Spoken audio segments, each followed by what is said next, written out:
Bonjour à tous, c'est OzénithMax, on se retrouve pour une nouvelle vidéo dans laquelle je vais vous apprendre à modéliser donc un océan avec une petite île, histoire que ça fasse un petit peu paradisiaque, un petit peu sympathique, un ciel et un soleil, histoire d'avoir une ambiance et une scène complète.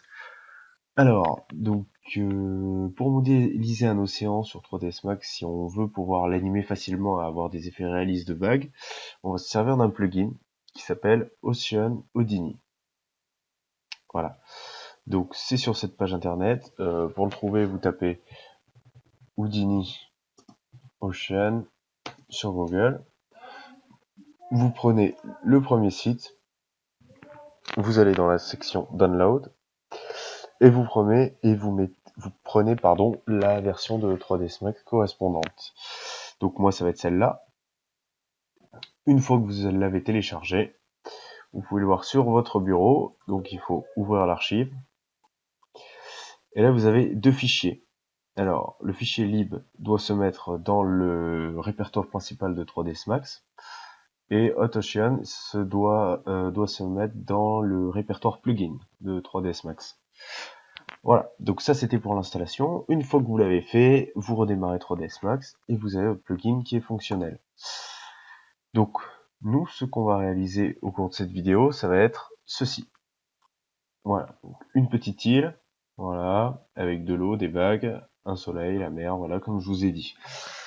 Donc c'est parti. Alors, en partant donc d'une scène vide, on appuie donc sur Alt W pour mettre l'écran en grand. Voilà, pour l'agrandissement. Et là, nous allons partir donc de base sur... on va d'abord s'occuper de la mer. Donc on va faire un plan. Voilà. On va dans l'onglet Modifier. Et on va définir des longueurs. On va définir à peu près 700 par 700. Hop. On va centrer notre objet, parce qu'on travaille toujours avec des objets centrés. Clic droit sur les flèches, qui nous permet d'être centré. On va masquer la grille avec la touche G. Voilà. Et là maintenant, on va rajouter quelques subdivisions. On va en mettre par exemple 50 et 50. Plus vous en mettez, plus vous aurez un océan qui sera lisse. Faut savoir que si vous en mettez trop, votre machine ne tiendra pas. Donc moi je vais augmenter un petit peu les valeurs. Voilà. Et donc là maintenant on va se servir du plugin qu'on a installé. Donc dans le panneau modifier, on va dans la liste des modificateurs et on va chercher Houdini Ocean. Vous cliquez, là vous marquez OK, voilà. Et donc là maintenant nous allons faire différents réglages. Donc, là vous avez diverses options. Donc en premier lieu vous avez la résolution. Vous pouvez augmenter ou baisser. Vous avez la taille ensuite. Voilà, qui va vous permettre de régler la taille des vagues.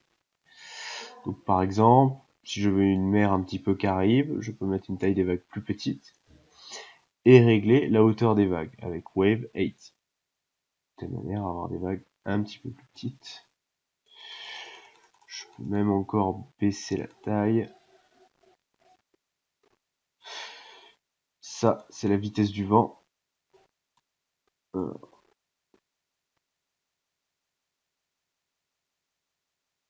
peut voir un petit peu de vent.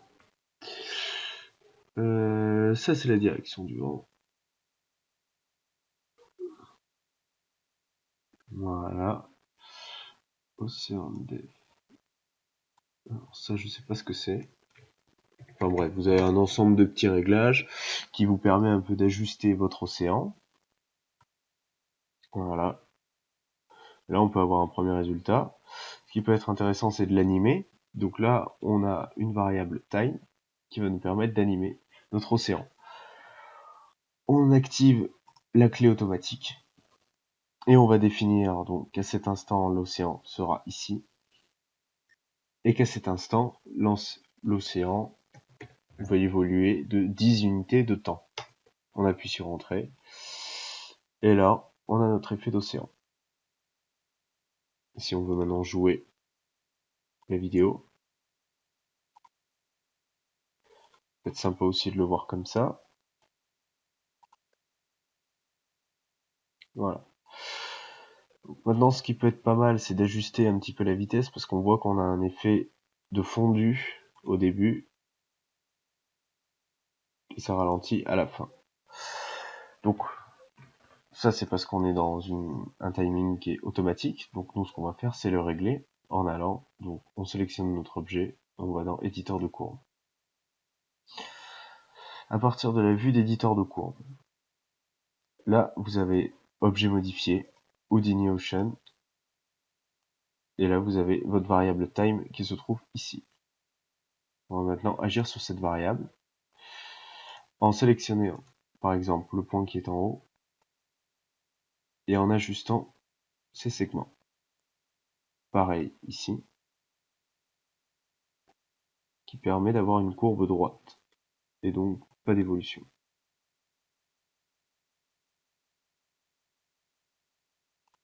Hop. Maintenant, on peut fermer, et on constate que si on joue, on a une régularité. Voilà. Ça, c'est pour la partie océan. Vous voyez, très simple. Maintenant, pour ce qui est de la modélisation de l'île. Alors, déjà, ce qu'on va faire, là, on va renommer l'objet, l'appeler océan. On fait clic droit dessus, et on va faire masquer la sélection. On appuie sur G pour faire réapparaître la grille. Et là, on va modéliser notre île.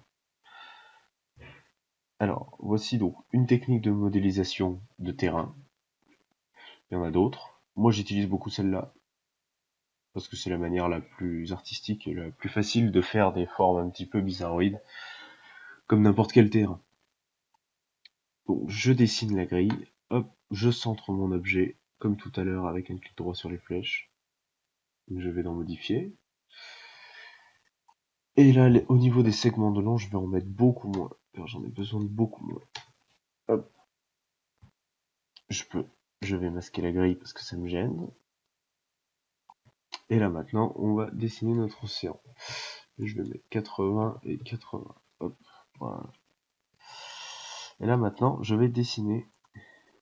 Je vais donner une autre couleur. Je vais dessiner mon océan. Mon île, pardon. Je fais clic droit sur plan, je le convertis en polygone éditable. Voilà, donc une fois que j'ai converti en polygone éditable, donc je vais chercher les outils en fait de déformation. Donc ici en fait dans le mode libre, je clique sur la petite flèche, je vais dans l'onglet mode libre et je vais prendre pousser tirer. Voilà, ce qui me permet d'élever mon terrain. Là je peux régler la taille de mon pinceau et je peux aussi ajuster sa portée. Donc sa portée, ça veut dire l'intensité de quand je vais appuyer. Voilà, vous voyez. Hop, CTRL Z pour revenir en arrière. Je vais augmenter un petit peu la portée. Voilà. Non, c'est beaucoup. Voilà. Et surtout la taille, je vais bien l'augmenter. Hop. Et là maintenant, je vais dessiner mon île. Hop, on peut y aller très grossièrement, parce qu'on va se servir d'un autre outil par la suite.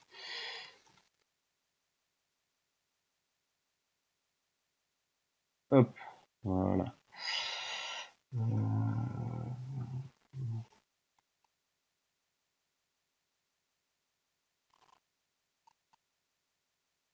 Et là maintenant, je prends adoucir, relâcher. Et je vais niveler mon terrain.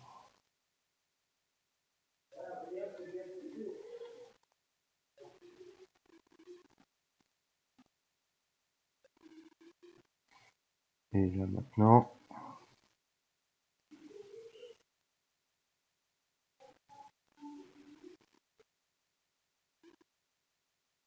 maintenant que mon terrain est nivelé, je peux donc le sélectionner.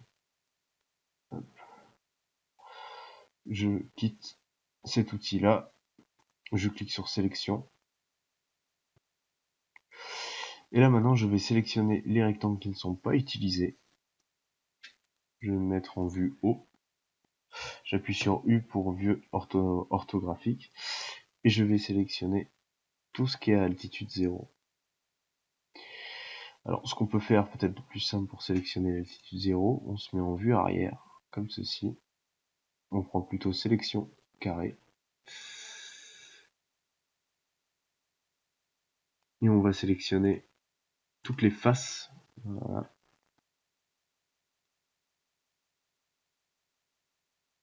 Voilà. Et maintenant, on va intervertir la sélection avec CTRL-I. Hop. Maintenant, on peut supprimer la sélection.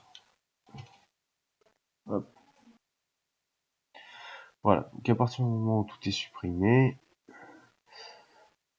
là après ce qu'on va pouvoir faire, c'est se remettre en vue arrière, sélectionner les points, et on va sélectionner tous les points qui sont ici. On prend l'outil de déplacement, et on va baisser un petit peu.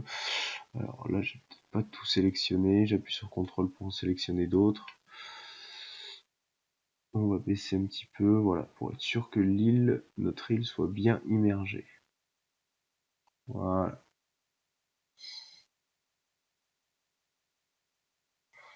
Maintenant, une fois qu'on a notre île qui est bien immergée, on va pouvoir donc la mettre en eau. Et pour la mettre en eau, tout simplement, on va faire clic droit, afficher tout. Voilà. Donc là, on a notre océan. On peut s'apercevoir ici qu'il y a encore quelques points à régler.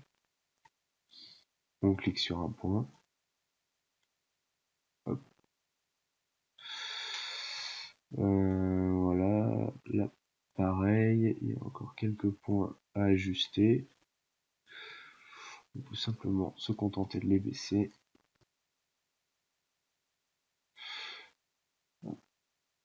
Et là, maintenant, on a un système de mer. Voilà. Donc après, à ajuster le continent, on peut peut-être le baisser un petit peu en altitude, ça pourrait être un petit peu plus facile. Hop.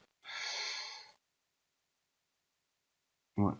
Faut savoir que là, on a quand même une grande hauteur des vagues, donc on va baisser Wave 8, l'hauteur des vagues. Voilà.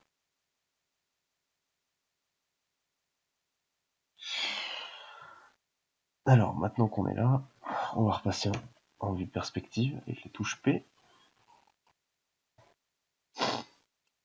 Et là maintenant, on va par exemple faire 2 ou 3 rochers, vous montrer une technique de modélisation de rochers.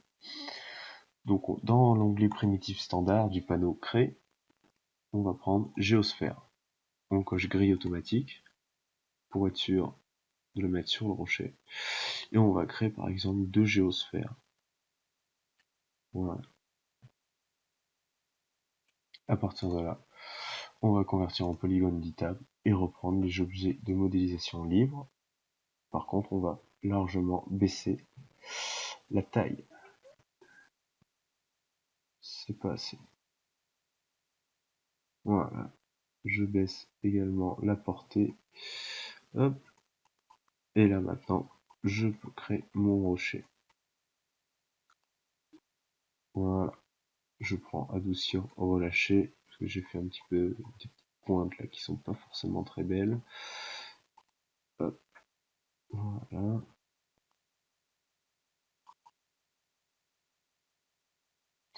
Je peux faire pareil avec le rocher d'à côté.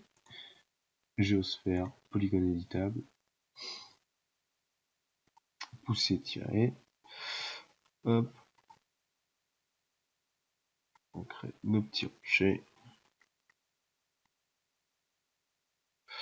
On prend adoucir, relâcher.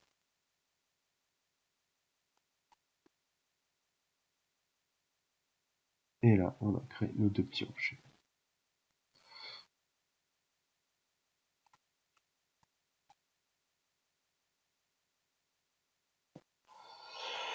Voilà. Donc maintenant qu'on a fait nos 2 petits rochers, on va mettre en place des petites plantations. Donc, on n'a pas besoin de les faire. Après, on peut forcément les faire. Mais ce qui est pas mal, c'est qu'on a des systèmes automatiques dans 3ds Max 2014. Comme par exemple, vous allez sur AEC étendu, vous cliquez sur feuillage.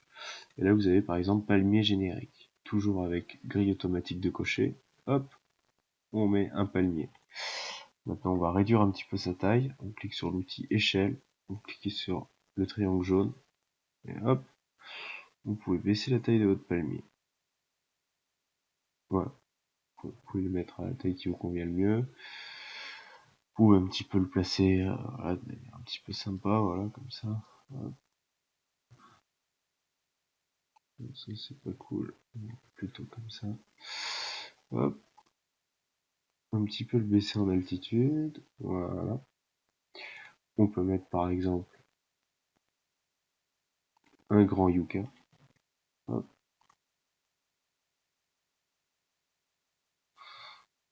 Qu'on va placer par exemple comme ceci. Voilà. Ce qui nous permet d'avoir deux petites plantations. Maintenant, ce qu'on peut faire, ça va être par exemple baisser la taille de notre île ou augmenter la taille de la mer. Moi, je vais choisir de baisser la taille de la ville, de notre île, hop, histoire que la mer paraisse beaucoup plus grande. Pour la mise en scène de la vidéo, ce sera quand même beaucoup plus pratique. Voilà. Donc maintenant, on va passer aux textures, histoire d'avoir un rendu très réaliste. On clique sur éditeur de matériaux. Si vous n'avez pas du tout le même affichage que moi, cliquez sur mode et vous allez dans éditeur de matériaux compact. À partir de là, dans standard, alors vous devez vérifier que vous utilisez bien le même moteur de rendu, donc c'est-à-dire le mental array. Le problème, c'est que dès que vous faites une nouvelle scène 3D, c'est pas celui qui est par défaut. Donc vous allez dans configuration de rendu, c'est la petite tasse de thé là qui est ici. Vous allez dans affecter rendu, rendu ligne par balayage, et vous cochez mental array Nvidia. Voilà, vous n'avez pas besoin de voir autre chose. Comme ça, maintenant dans votre éditeur de matériaux, quand vous cliquez sur standard, vous avez les matériaux mental array qui sont disponibles. Nous, par exemple, on va d'abord s'occuper de l'eau. Le type piscine est quand même très sympathique parce que ça fait vraiment Caraïbes. Donc c'est celui que je vous conseille. Vous cliquez sur la mer et vous faites affecter matériaux à la sélection. Là, vous avez maintenant votre effet eau. Je vous conseille toujours pas de faire un rendu, vous verrez rien parce que pour l'instant, il n'y a pas de système de lumière du jour. Voilà. Alors, vous pouvez laisser ça à vue comme ça. Après, si vous êtes perfectionniste, vous pouvez bien finir votre continent en faisant un fond marin. Mais du coup, il faudra ajuster la transparence de l'eau par rapport au fond marin. Voilà. Donc après, c'est en fonction du rendu que vous voulez donner. Moi, pour l'instant, j'y touche pas parce que je considère que le fond est gris et ça donne déjà un rendu qui est quand même pas mal. Voilà. Ensuite, on va s'occuper du sable. Alors, le sable. Reprenez Internet, vous avez un site qui s'appelle CG Texture. C'est un site libre dans lequel vous pouvez télécharger toutes les textures qui sont à votre disposition.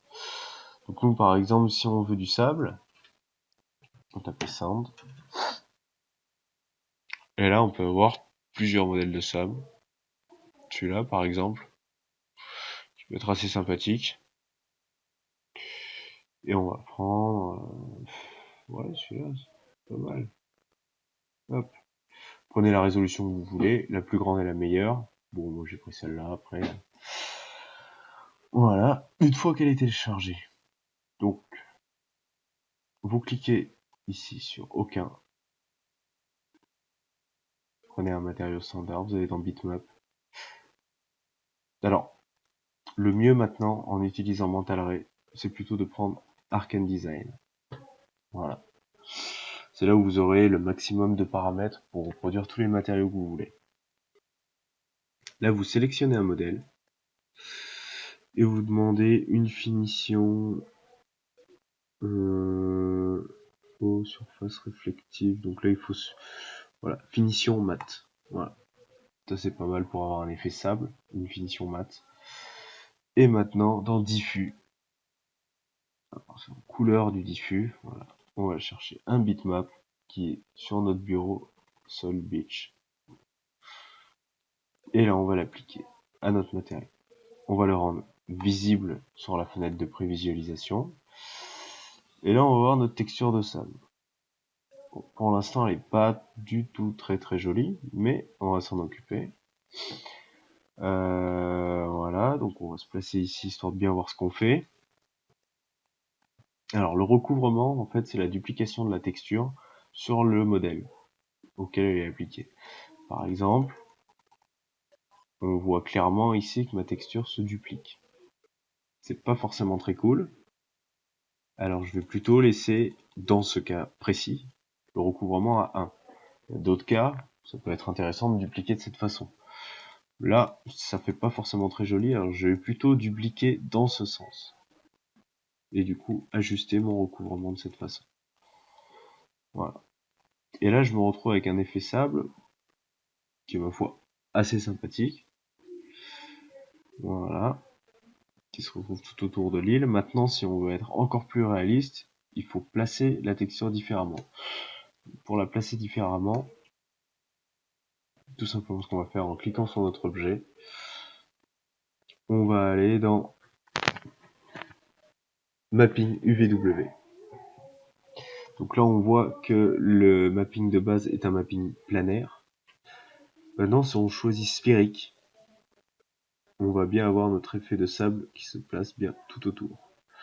On peut prendre aussi emballage. Non, emballage, c'est pas le mieux. Sphérique, c'est pas mal. Je vais augmenter la taille de la sphère.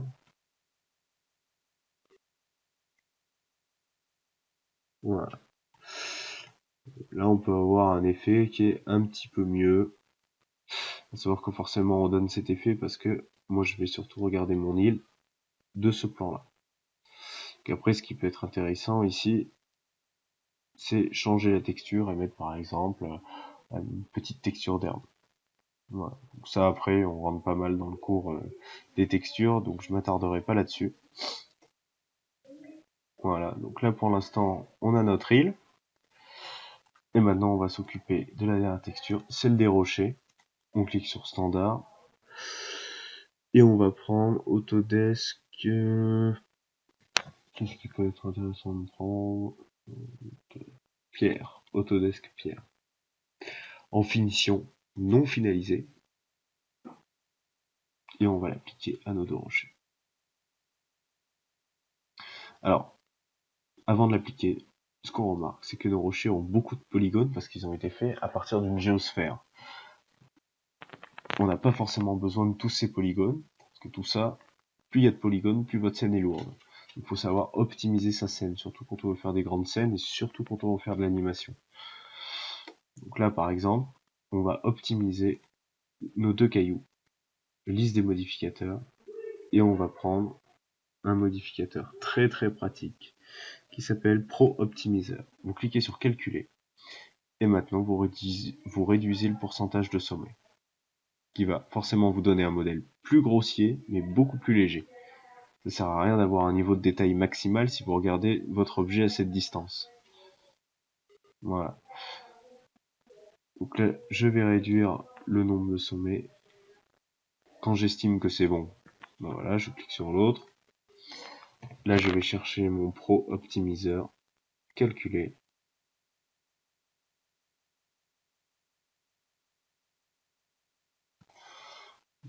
Voilà. Je pense que c'est bon. Maintenant, je vais faire tout réduire. Qui me permet en fait de transformer tout mon modèle avec sa pile de modificateurs, de le transformer en un modèle unique. Donc je ne pourrai plus agir sur les modificateurs que j'ai réduits. Pas mal pour rendre un objet propre et finalement complètement alléger la scène. Parce qu'il faut savoir que quand vous avez tout le temps un modificateur sur un objet, votre scène reste toujours plus lourde. Donc si on a réduit le nombre de sommets, mais qu'on n'a pas réduit la pile des modificateurs, on a un objet qui est toujours aussi lourd. Voilà, donc à partir de là, on a des rochers qui sont très légers. On va maintenant appliquer notre texture de pierre dessus. Voilà. Alors à savoir que là, notre texture de pierre s'applique très mal, tout simplement parce que nos deux rochers n'ont plus de coordonnées.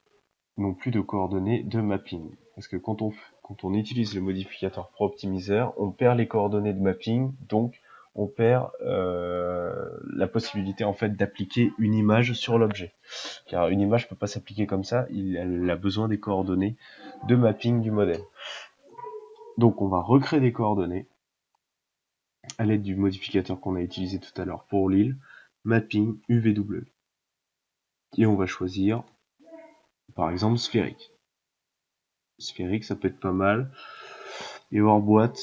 Alors boîte, là, on s'aperçoit que je vais avoir un mauvais effet qui sera pas très agréable.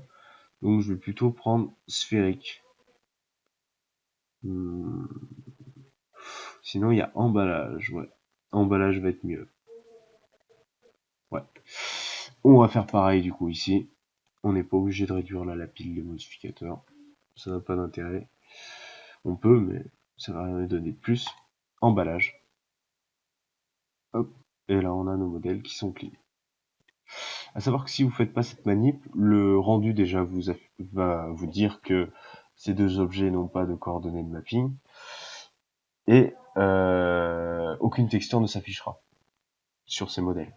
Sur ces deux modèles, il n'y aura pas de texture, même si vous en avez appliqué. Donc maintenant, on a notre mise en scène qui est prête. Il nous manque plus que le ciel et le soleil. Donc on va aller dans le panneau créer, on va aller dans système, lumière du jour. Là vous faites oui. Vous tracez voilà, votre boussole. Hop, et là vous placez votre soleil.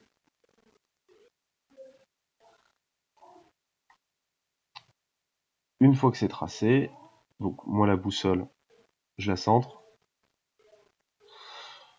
Et maintenant après, c'est à vous d'agir sur le soleil. Donc par exemple, je vais donc il y a des petits réglages à faire. Je vais dans l'onglet modifier et je clique sur soleil MR. Ça c'est pour recréer un système d'éclairage basé sur le système réel de l'illumination du soleil. Et je sélectionne ciel MR, tout simplement pour recréer un ciel physique MR. Voilà, donc là on est sur une illumination donc globale. Donc maintenant je vais pouvoir agir sur le soleil et par exemple, au lieu de défiler une date, heure et lieu, ce qui est possible, moi je le mets sur manuel. Ça me permet vraiment de bien régler son inclinaison, de faire un petit peu ce que je veux. Voilà. Et ce qui permet aussi de régler son éclairage en fonction de l'effet qu'on veut donner. Savoir que là on est de nuit et là on va être de jour. Je peux aussi éclairer peut-être un petit peu par là. Ce sera peut-être un petit peu plus sympa. Ouais, je vais le mettre comme ça. Hop. Et là, à partir de là, je peux créer par exemple une petite mise en scène en tournant autour de mon île comme ça. Hop. Et si je me mets comme ça, voilà. Et là, on peut créer un petit effet crépusculaire ou aube, ça dépend comment vous voyez les choses, voilà. Et recréer une image complète. Voilà. Pour à la fin vous donner. Donc, je vais pas ici faire le rendu devant vous parce que sinon la vidéo va couper, étant donné que ça consomme absolument tout.